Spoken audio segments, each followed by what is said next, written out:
Hi everyone, this video is the fourth video in my playlist around email marketing for affiliate marketing. This video is titled 6 Ways to Stay Out of the Spam Folder. I'm Jenny Brewer from Nomadic Hero.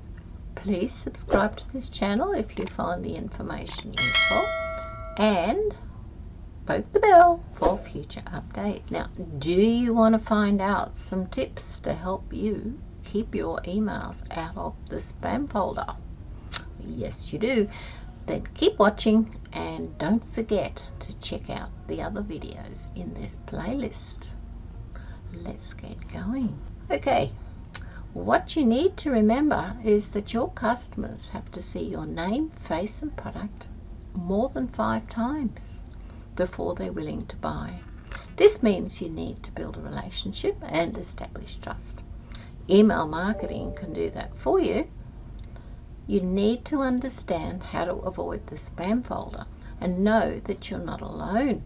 Even the most experienced email marketers will experience delivery issues from time to time and accidentally send spam emails.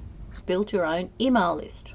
To make sure your emails stay out of the spam folder, subscriber engagement plays a huge role.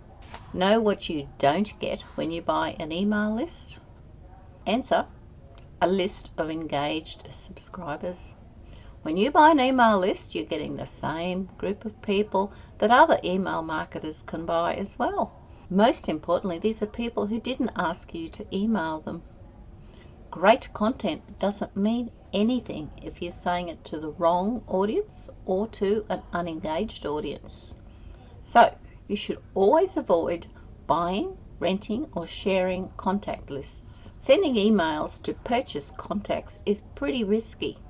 You can fall prey to spam traps and become blacklisted by the internet service providers. And then you won't even be able to email legitimate people on your list at all. Spam traps. I'm not going to go into a great deal about that. I will put a link in the description down there where you can go and peruse spam traps at your leisure. But basically, anti-spam organizations use spam traps to lure spammers, and it's possible that you can even end up with a spam trap on your contact list. You may not be a spammer, but it's important to know what they are, and you can prevent them from being added to your contact list by not purchasing list. One other thing you should not do as well is scrape emails. If you're using a robot to collect emails, this is called email harvesting. It puts you into the spam camp. Don't do it. It's not worth it. Organically building your email list is a long-term play. It's not easy, it's not fast, but it is the most effective. Tip number 2, only send wanted emails. That is, the person who is receiving the email has given permission for that email to be sent to them. Email has an inbox placement rate of about 85%, and that's pretty good. And what it means though is that roughly 1 out of every 5 emails you send either gets filtered as spam or blocked entirely. You should make sure you're paying attention to your users. If you see users stop engaging, you need to stop sending to them. Paying attention to user engagement is what the internet service providers look for. And they look at engagement to determine your reputation. If a recipient stops engaging, that's going to lower your reputation and more of your messages will go into the spam folder, which is what we're trying not to do here. So a question that you might ask is, well, how do I know if my emails are actually going into spam? If you consider that even if an email is reported as delivered, it doesn't mean ending up in the inbox. Consider that even if an email is reported as delivered, it doesn't mean it ended up in the inbox. A delivered email simply means that the ISP confirmed successful reception for the message with a 250 OK response. However, an inbox delivery and a spam folder delivery are both represented by the same delivery metrics. So it might say 250 OK, but it can go into either of those boxes. So how do you know when they're getting sent to spam? Well, here's a clue. You look, you go, I've got a high delivery rate, which means, oh, successfully delivered it to both inbox and your spam folder. Okay, that's high. You look at your open rates, but they're really low just for one ISP, that's an internet service provider. For example, at Gmail, your open rate might be 1%, but at Hotmail, it's 20%. That means Gmail's accepting the messages, and these are the same messages going to both places, but they're filtering to the spam folder. So just consider that. And I mean, that's a situation where you really need to be looking carefully at the emails you're sending, and perhaps going and questioning your autoresponder, your ESP, whoever the entity is that's sending out your emails, and ask them, why is this happening? What is it that's causing this effect? So that's question number one. Another question is, how do the recipients interact with spam email? What do they actually do? People who receive emails are more likely to delete annoying emails first, especially when they're on mobile devices. It's easier for them to swipe and clear the email than it is to unsubscribe or mark it as spam, which is an interesting thought, because you'll get a different outcome depending on whether the person's using a mobile or desktop. If the email is a glaring example of spam, of course they'll mark it as spam, and the filters will stop future appearances. So the tip really is, because you don't want to get this different experience, you should make it as easy as possible for people to unsubscribe. The easier it is to unsubscribe, the less likely your recipients will mark your email as spam. Just get your head around that for a moment. It's actually a better experience for your user if they can unsubscribe than it is to mark it as spam. Now, the last thing you need is stuff being marked as spam. That is much worse than someone unsubscribing. Now, another point to make here is that 38% of people in a particular survey done reported that they keep a secondary account for spam and other unwanted emails. And we know this is fact. You know, people do actually keep second email accounts. Recipients don't want their primary inbox flooded with spam. This secondary inbox is checked much less frequently than the primary inbox. So this is a good reminder for senders to frequently clean out their unengaged contacts. There's no point in sending emails to inboxes that never get checked. You know, you don't need those sorts of contacts on your list.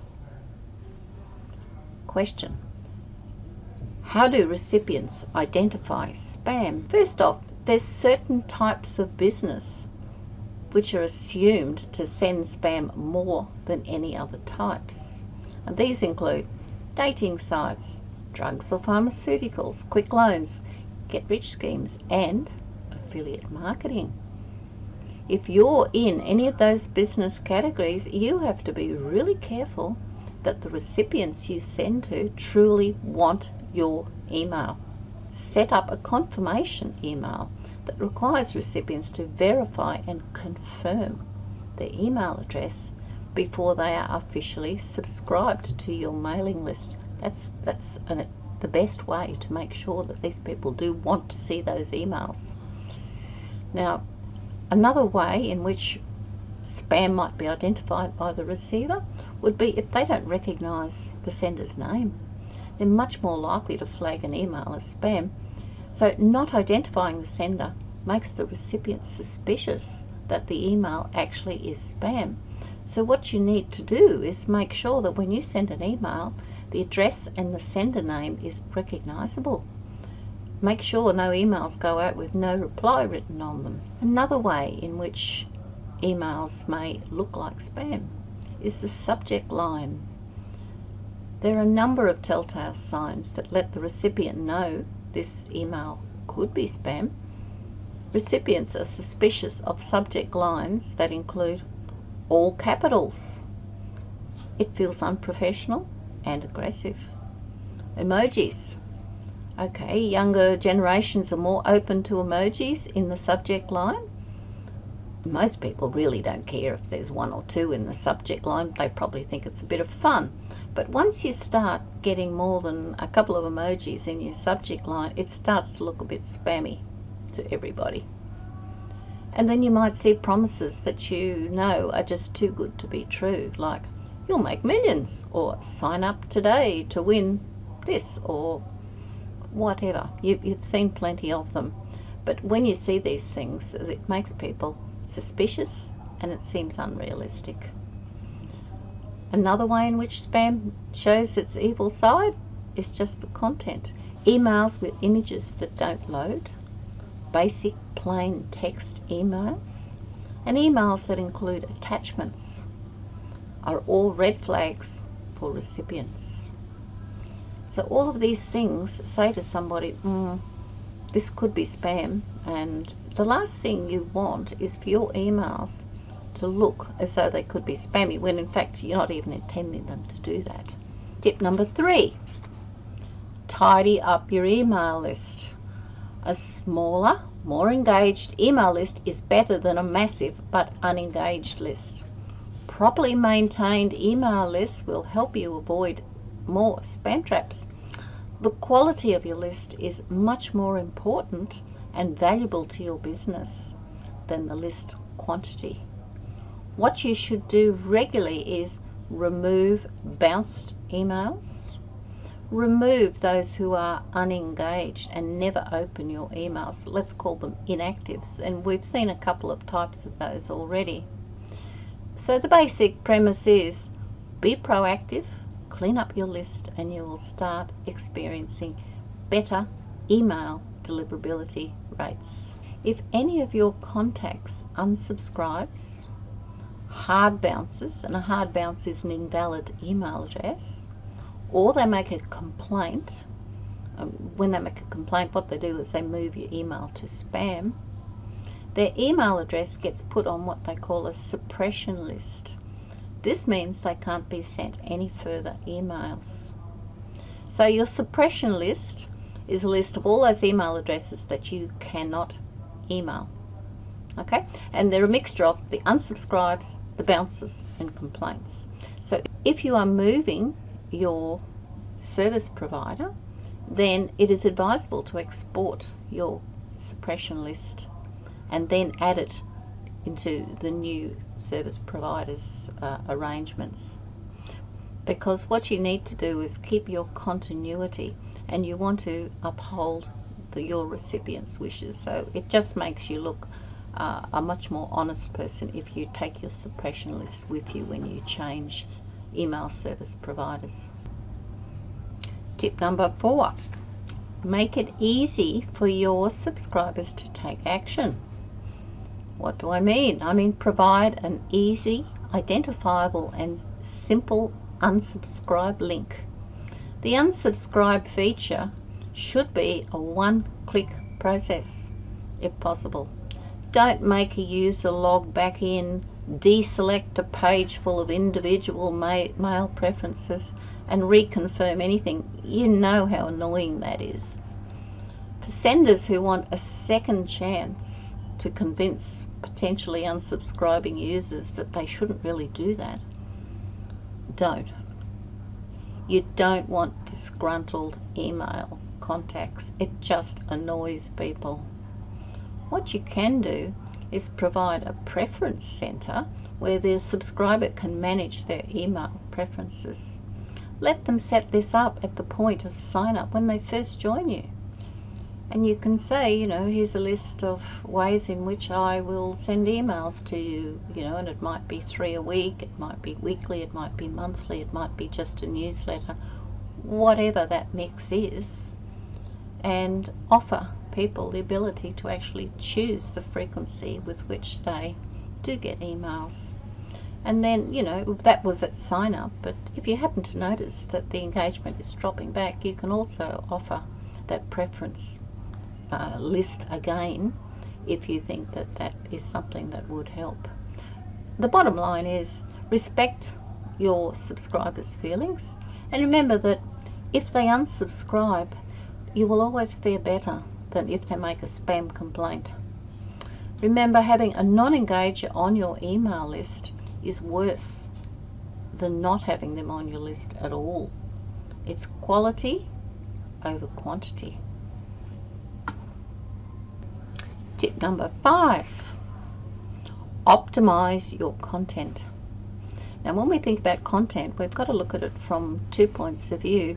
When you send an email, it goes first through the internet service provider, the ISP, and then secondly to your user. So if we look at the user experience first, what we want to make sure with the user is that we give them clear and consistent branding, you know, so they can recognize your emails when they come in. They should be able to remember who you are.